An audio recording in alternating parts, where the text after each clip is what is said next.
This is a review of the Silent Paint Remover model SH1000. The SH1000 is their light and low-cost model in the lineup. It is also one of their newest and is significantly different than the earlier models that you may be familiar with. The SH1000 seems to be well built. It has a sturdy power cord. The power cord is affixed with a removable attachment so that you could replace it if you needed to. The handle is a sturdy plastic that is bolted into the metal frame in two places. It is quite sturdy. No flex. Doesn't seem to be any way that it could come off of the unit. I mention that because the earlier models had a plastic handle that was compression fitted to the metal housing, and over time the heat would warp the plastic, causing the handle to fall off. This does not appear to be subject to that kind of condition. There is an on-off switch at the top, and inside here, you cannot see it, is an auto shut-off due to overheat. The model has fixed standoffs, which are aluminum. And here you can see the two infrared light bulbs, emitters, along with the aluminum reflector. You can see that the housing itself, the metal housing, has these louvers so that heat can escape. And you can't see it, but I have done a thorough inspection looking through the unit, and it looks as if the electronics are protected by an internal bezel associated with this reflector, such that there would be no light leakage into the unit itself. The model comes with a paint scraper. The paint scraper is actually quite large, as you can see, just compared to my hand. It is very well built and sharp. In fact, razor sharp, you might say. And then comes with an owner's manual, which I have read. The packaging of the unit is quite sturdy. It came double boxed, an exterior box for shipping, plenty of recyclable expanded foam peanuts, and then inside a sealed box with the unit itself, the unit itself encased in foam on both ends. So the unit was quite well packaged. What I'm going to do is test it on some painted woodwork. This is a 115-year-old house where the woodwork had been stripped at some point in the past. It had been painted with an oil paint, and then over that a primer and a latex, and you can see that this paint has failed. The outer coating is actually quite easy to pull off and could be done simply with the scraper. But I'm going to try to penetrate all the layers back to the wood, and if I get lucky, we'll be able to have a bare wood surface. So I'm going to plug the unit in and let it heat up, which will take approximately 2 minutes, and then give it a try. Okay, I've let the unit warm up for about actually 10 minutes. It's brand new. And I did smell some off-gassing as manufacturing dust and oil were burnt off. Nothing obnoxious though. You can see here, I'll turn the camera around. You can see that the heating elements are on, and it's producing quite a heat. I would call it hot for sure. That's certainly the point. So I've not tried it yet. I'm gonna hold it up to the wood and just give it a try.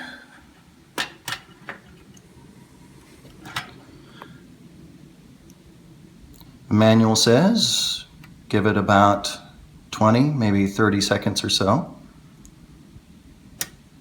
until it starts to bubble. We may notice a little bit of smoking, and I would certainly use an exhaust fan. I do see some bubbling and warping occurring directly underneath the heating elements, and some smoking. So I'm going to set the unit to the side.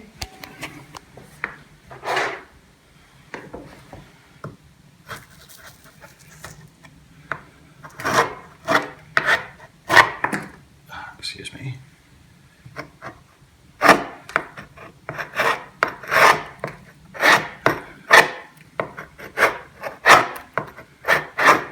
And here the sharpness of the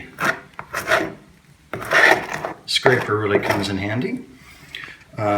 It certainly did loosen very easily the top few layers, the layer of latex and primer, down to the oil base. It did not penetrate the oil base, so that's what I'm going to try next.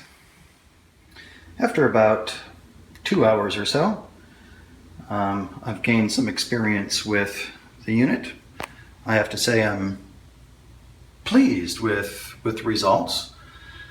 There's a couple of things you have to get used to. For example, the heat concentrates or focuses in the center of the unit and falls away towards the sides.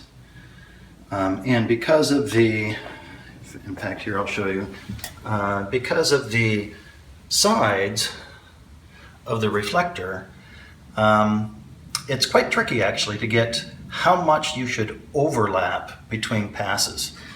And that caused me to do things like scorch a little bit here, for example. But I think one can get used to that.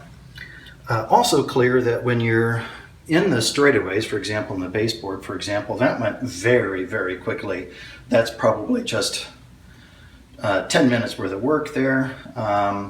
However, when you get into the tricky bits, such as this wainscoting here, really very difficult, very time consuming, being very careful, trying not to scorch, going through multiple passes. I have found that it's better to go multiple passes of short amounts of time rather than leaving the unit on for, let's say, 40 seconds or so in any one spot. In fact, it's only been probably 15 seconds I found to be best in my particular situation. And then going back over it a second or even a third time if I need to.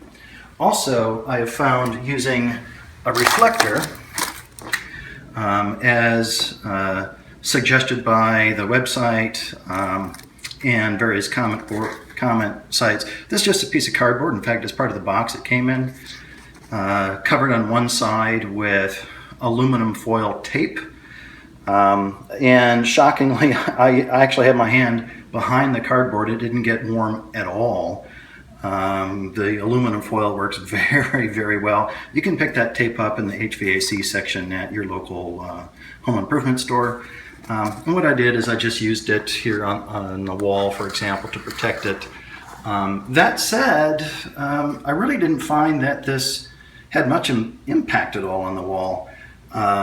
Partly because there's, of course, a separation between the wood and the wall itself. And so the impact on the wall was nothing at all. Also, I have a drop cloth down here on this pine floor, but I found I really don't need it. The paint is already cool when it falls and not impacting the floor at all. It's just going to take me sweeping it up. So overall, I'd say I'm very, very pleased with the results. There are some tricky bits, for example, corners or anywhere where you have nooks and crannies. That's going to be particularly difficult, and I think it's going to require a heat gun or a stripper probably in order to finish those tricky bits. So clear though, this unit works much better in the open spaces. It works quickly, at least in my scenario, with not very many layers of paint. So your results may differ. So after having stripped the wood, I painted on some linseed oil. I used a roller in order to give it a try in terms of, according to the website, if you let the linseed oil soak in overnight and then hit it again with the silent painter, it will draw the paint out of the wood. It will draw the paint out of the pores. The linseed oil did for sure soak in because after letting it sit, actually almost 24 hours, the wood actually felt dry to the touch. But when I put the silent painter on it, after a few seconds I could hear kind of a sizzling, and I could see the oil being drawn out of the wood. And in fact, it would even bead onto the surface, so I could wipe it off. However, it really didn't do any good with that residual paint that you can see. If I get down closer to it, you can see there's still quite a bit of paint. Also, you'll notice that the paint on the toe board here, this toe board is actually new and has a single coat of paint, and the silent painter, at least my unit, did not even touch that. Which is okay in my application. I'm just going to sand it, and that's fine for me. So the linseed oil, kind of a bust, although it seemed like it might work for others because the mechanism itself did appear to function. Just didn't, the paint residue that I have just seemed to not be affected or react to it at all. One other comment, I used a heat gun in order to clean off the edges of things. The heat gun worked really pretty well. Those of you who have used a heat gun in the past are familiar with it. So I would say that a heat gun for the nooks and crannies, the tricky bit, so to speak, is a must and would make a good companion to the silent painter. And with that, thank you.